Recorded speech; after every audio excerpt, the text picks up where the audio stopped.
Inniswell Ministries International presents Midweek Message. Ladies, this is about the third time I've done this.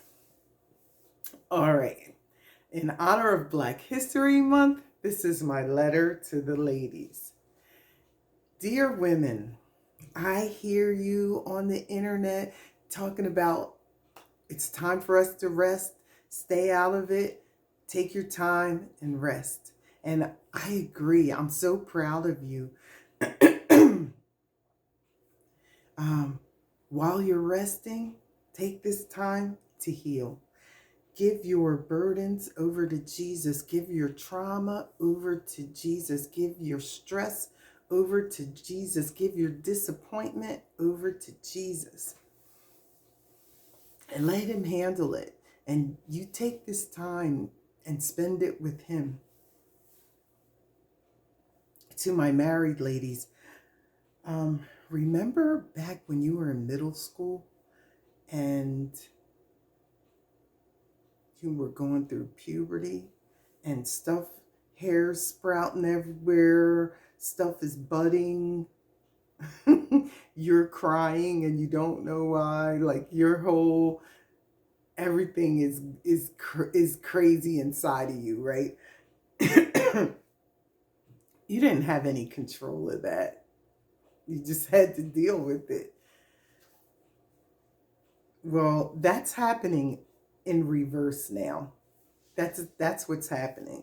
So menopause is usually hits ladies around their 40s or 50s, but perimenopause starts at least 10 years before that.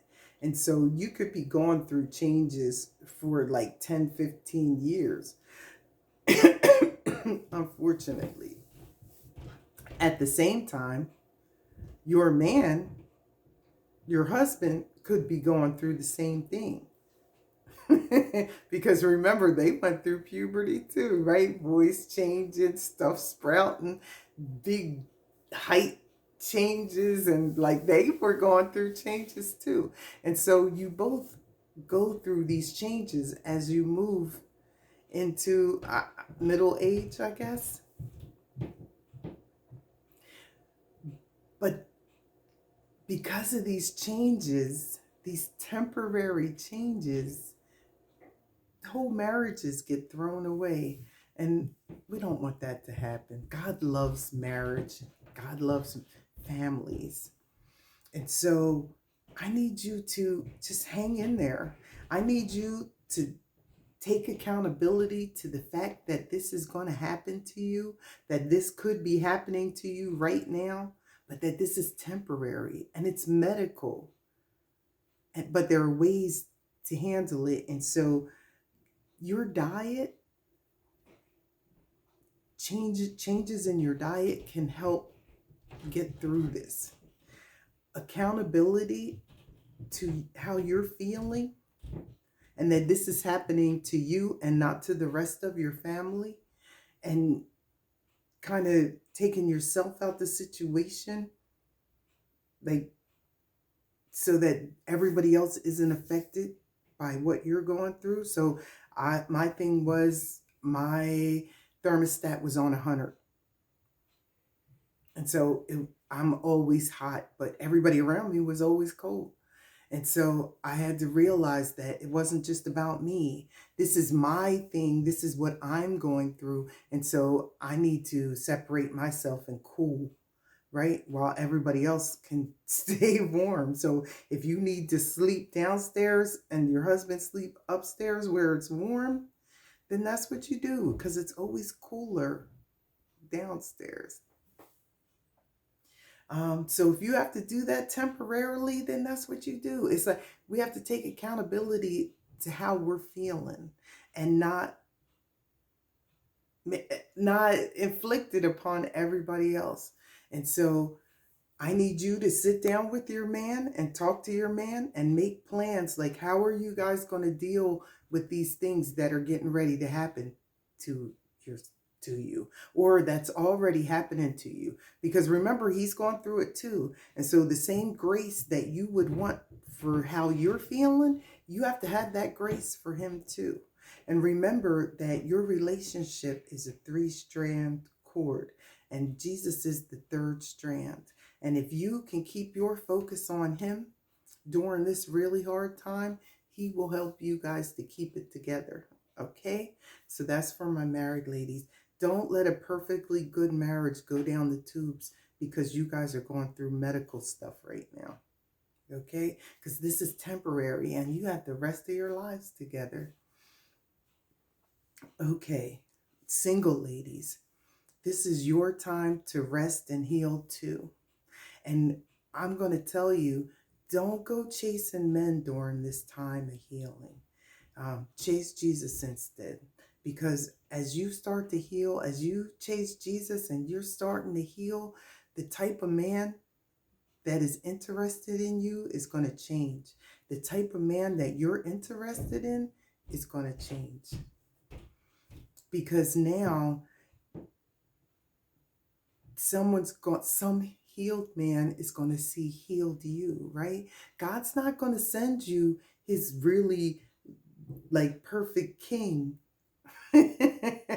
when you're unhealed and would destroy him. That's not how that works. He's not going to send a man after his own heart to be with someone that's broken inside. He's not going to do that. And so as you heal, those things are going to change, and your boundaries are going to come up, and the things you tolerate are going to change. And so you want to go into a relationship the best you that you can be, and you want to be the best mom that you can be, and the best daughter, and the best grandma, or wherever season of life you're in. You want to be the best that you can be, and in order to do that, you have to heal. And so take this time where you're resting and focus on Jesus. And as you focus on him, he's going to start healing stuff in you that you didn't even know was hurting, okay? He's going to dress wounds that you didn't even know were there.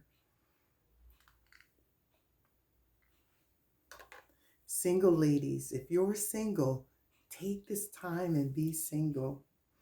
Married ladies, this is not the time for y'all to be dumping your husband. Trust me, it's cold, and it's cold out here. And I'll tell you, I've been single most of my life, so I have calloused places where some of you princess girls, like your husbands were treating you like princesses. Y'all ain't ready for this world. Stay where you are. There is nothing out here. The grass is not greener. And the older you get, the less prospects you have. So if your marriage was great, stay in that marriage. Even though it's not 100% right now, remember that it's temporary. And ladies, remember that the more you heal, the more you'll attract healed men. The more you stay broken inside, you'll attract broken men. So ladies, I want you to know that I'm so proud of you for taking this time to rest and heal.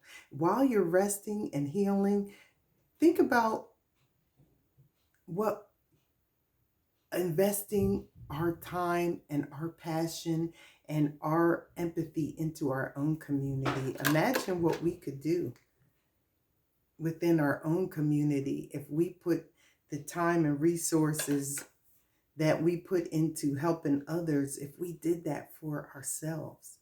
And so I'm just putting that in your ear. I'm planting that seed in your spirit, because if we did that, if we put half as much energy into our own community that we do for other people's, if we had that empathy for each other, I think we could change things. And so we'll talk more about that next week. And join us again next time when Innis Will Ministries International presents Midweek Message. Bye.